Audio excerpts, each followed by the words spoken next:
She called it, just a quick weekend away with the girls.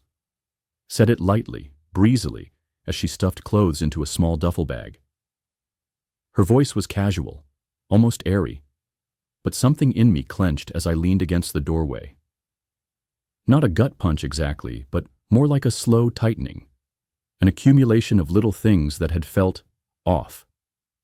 Lately, she had been glued to her phone, laughing at texts she brushed off as just the girls, taking late calls in the other room, whispering when she thought I couldn't hear. I kept telling myself not to spiral. After all, we were engaged.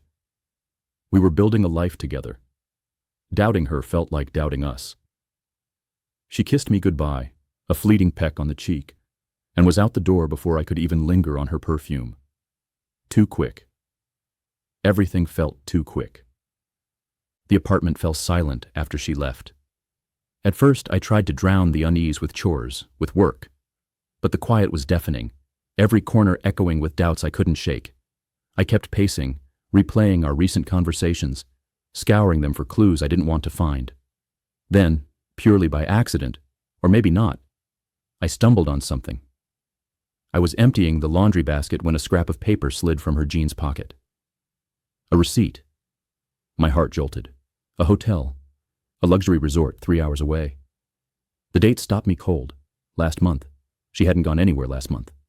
The room type read, romantic getaway suite for 2 adults. 2. The words blurred as I stared at them, my throat closing, palms damp. This wasn't just an odd inconsistency. It was deliberate. A lie skillfully tucked into everyday life. I almost called her right then, ready to scream, but what good would that do?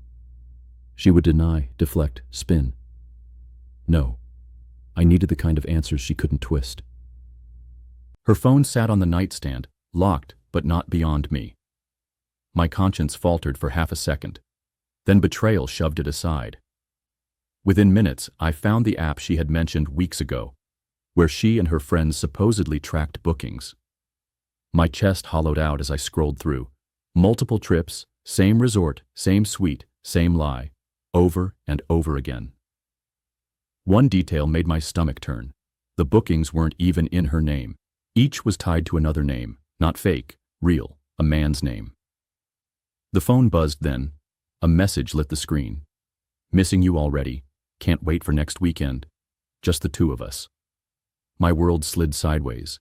If this trip was another cover, then she wasn't with her girls at all. She was with him. I couldn't stop now. I dug deeper. Searching the hotel online, I noticed a crest on a valet's jacket in their promotional photo. That crest matched a high-end car service. I called, posed as a client trying to recover a forgotten heirloom, and after some persistence, they confirmed the booking. Same hotel, same date, passenger name, David Thompson.